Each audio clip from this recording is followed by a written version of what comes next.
Hey guys, what's up? JWhisp here and welcome to episode 15 of the Minecraft 1.17 Hardcore Survival Let's Play.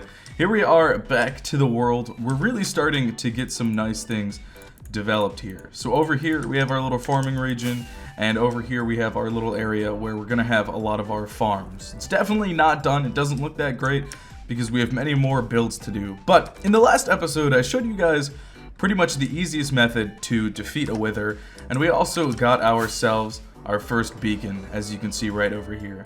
And with a beacon, you obviously need a lot of blocks, whether that's iron blocks, gold blocks, diamond blocks, whatever you want to use, you need a lot of them. And probably the easiest to acquire is iron blocks, and that's by making an iron farm. Now, most iron golem farms that give you iron, are really difficult to make. There are some designs that are relatively small but don't really produce that much iron, and there are some designs that are really big and give you a lot of iron but are really complicated.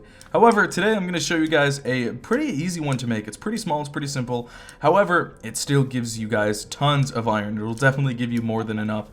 And the reason I need so much iron is because I plan on fighting a lot of withers, getting a lot of nether stars, and making a lot of beacons. In my underground base that we've been working on, I eventually want a ton of beacons, giving me a ton of different effects, and I want them scattered across the world as well, not just in my underground village. And so we're gonna need a lot of iron, and so I think we're gonna make an iron farm. I'll probably make it somewhere in this general area. I might make it inside of here or somewhere close, since these walls sort of represent this whole area with our AFK automatic farms. So I'll probably make it somewhere around here. But like I said, this design is really simple to make, so I'll give you guys a tutorial. Hopefully it's pretty simple to follow along. So with this farm, you're going to need a pretty big area. And over here I sort of landscaped this entire area, broke part of my wall to make some room. I got a lot of dirt from it, but over here I have marked out the sort of dimensions for the outside of the farm.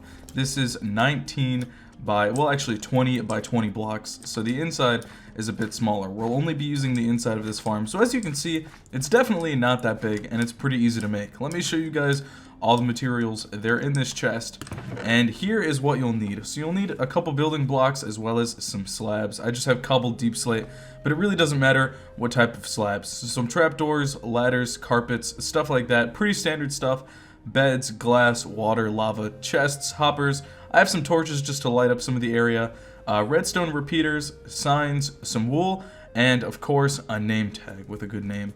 And this name tag is to name tag a zombie we will use, because you also need a zombie and a villager. Now total in this villager breeder, or not villager breeder, in this iron farm, we will have 3 villagers. However, you really only need to get 2 villagers in there, and then you can start breeding them. Thankfully, we have the staircase to my underground village right here, so I should just be able to make a minecart system going up and into the farm to get the villagers, and then when it's time to get the zombie, I'll show you guys how to do that. You can also just build the staircase and sort of lure the zombie into where you need it. But anyways, besides that, let's get started on this farm design. So you want to get yourself right to the center of the farm. And I should have mentioned earlier that the wool I have here is pretty much going to be temporary blocks. These aren't going to be permanent blocks. So you want to build up 1, 2, 3, 4, 5 blocks. And then come over here and make yourself a small little platform that is 3 by 2. And on the other side of this, you want to take your glass, which will be permanent, and place it like this, so that in the end you're up 5 blocks from the center and you have a little 3 by 3 platform. Doesn't matter what side you put your glass on, you can choose wherever you want. So now take your temporary block again and build up 2 blocks. After that, you're going to place a piece of glass, and we're going to make another little platform up here. It's going to be just like this, pretty much another 3 by 3 square, but with a hole right here. You don't want to place any block right here because we're going to need this. So come back down here, we can place another wool there with a glass on this side and another glass block on this side. After that, we can break the wool. Probably should have brought some shears to break it. And then we are going to build out just a little bit here so that we can place some of our trapdoors just like this. We can then break the wool since we don't need it. It's okay if some of it falls on the ground. And then after that, we can place our third trapdoor right here, just like that. Now we're almost done with this villager part. Just break out over here and grab yourself your beds and place them just like that, so the heads of the beds are towards the trapdoors. And then you can head back down to the ground. So over here, we're gonna build out again just 2 more blocks and then go back to our glass. We're gonna place it just like this. 3 blocks like that, another 3 blocks, 2 blocks right there, and then 3 blocks at the end, so you'll have a little hole right here. So now get yourself on top of this platform we just made, and I'm gonna get rid of these wool blocks. We're gonna stand right here and place a temporary block right here, which acts as our place marker for the zombie. Then take any conductive block that works with redstone and place it in these 3 corners right here. We're gonna work on a little redstone clock. So next, in the corner that we didn't place a block, place your little redstone dot, and we're going to be placing some repeaters. Make sure they are all ticked all the way to the back. So after you place it, you're going to right click on it 3 times. Then take your carpet and place it on top to make sure no mobs spawn on top of these blocks. So we're going to build up 1 more block right over here, and then take our glass. Go 1 glass block there, 1 glass block there, and 1 glass block behind. Because in front, we're going to have a little trapdoor placed just like this, and we need the trapdoor to be able to flip up against this wool part, because these 2 wool blocks right here is where the zombie will be. And practically, once this is all done, this little trapdoor will flip up and down, so it needs to be able to go like this. So, break all of your temporary wool blocks, including those under the bed and where the zombie were, and come out to the outside edge of your farm. A part of your farm, this is where you'll go to sort of go in underground to collect your drops. So I have a little broken block to sort of mark the center, and we are going to dig down here. I'm going to dig down just a little bit so I can start to get down here. We need to be like this, and I'm going to place our last trapdoor right up top there. Besides that trapdoor, we're going to place ladders going all the way down until we're out of trapdoors. Let's actually switch the pickaxe until you have this bottom block right here with no ladder. And then we're going to dig a little tunnel ahead of us about 9 blocks. So I covered the ground with carpet to make sure things won't spawn and place some torches. So now we're pretty much done with this, and we're going to finish the rest of the farm. So right in the center of your farm, you're going to make a little 3x3 hole. And then we're going to dig down 5 more blocks. Once we're done, we should be able to have a view of our tunnel. I might need to dig my tunnel 1 block more because I should have made it right connected to the edge of this farm, but it's okay, it's not a big deal. So dig down 1, 2, 3, 4, 5, 6, there we go. So 5 more blocks from that first little hole, and after that we're pretty close to being done with the farm. We just need to make the little trapped area where the actual iron golem will die, and here we go, here's our tunnel.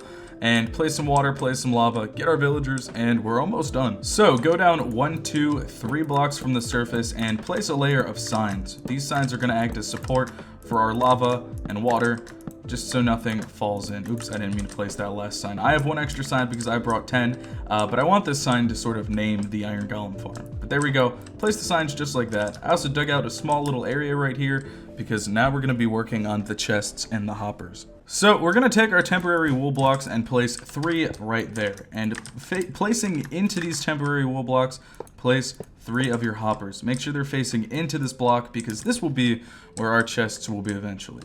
Now from there, at this top layer, we're going to place the rest of our hoppers, making sure they are all connected into each other. They need to all be connected into each other so that they all feed into the same chest. After that, we can break the temporary blocks.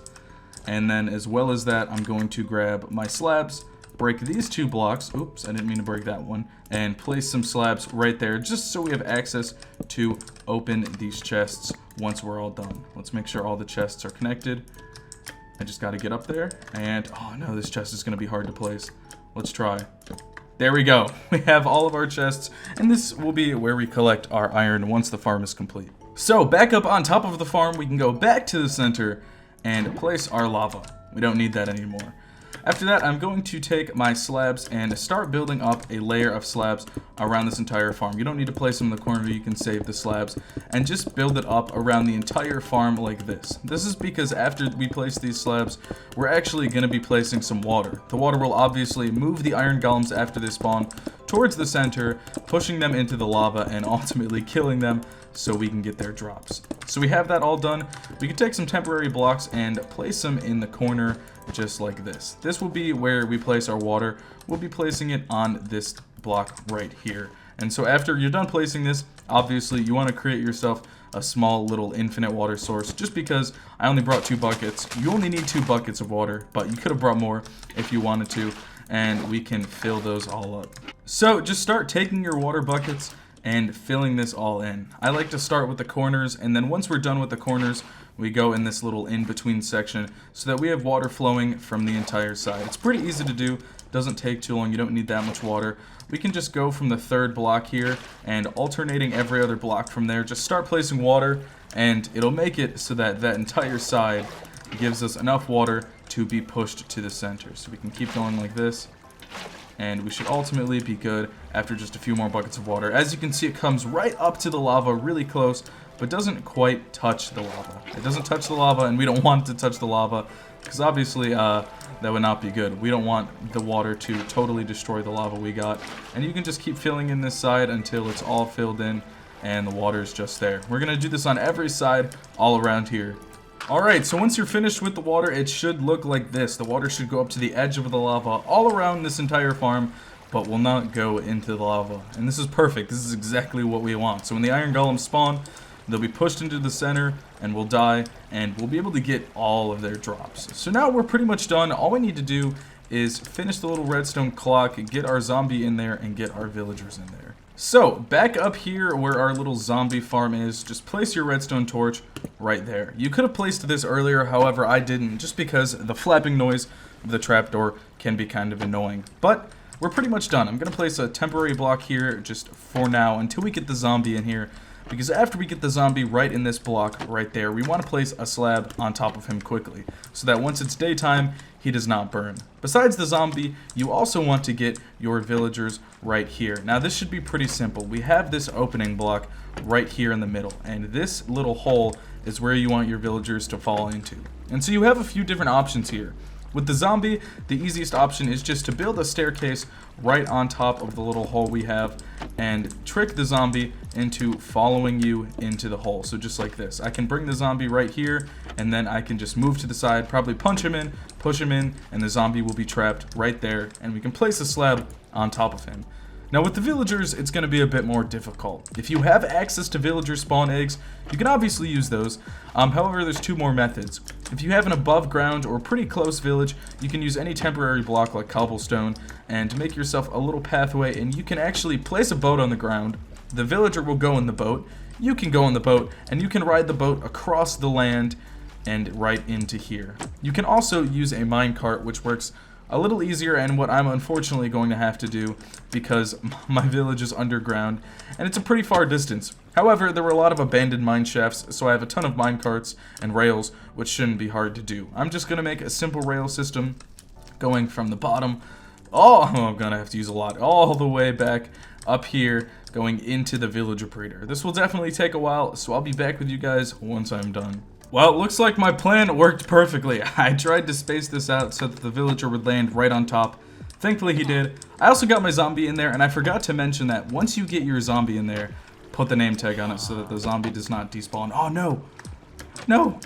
We need you to go in this little hole. There we go. Okay, we got one villager. We just have to get one more. This actually took a lot longer than I thought to make this whole system, but it was definitely worth it because it's nice having this method of getting villagers up here. I'm definitely going to have to spend a lot of time cleaning this up when I'm done, but it'll be worth it for the huge amount of iron that we will get. Alright, so now that we have our villagers in there, I'm going to try to get them to breed.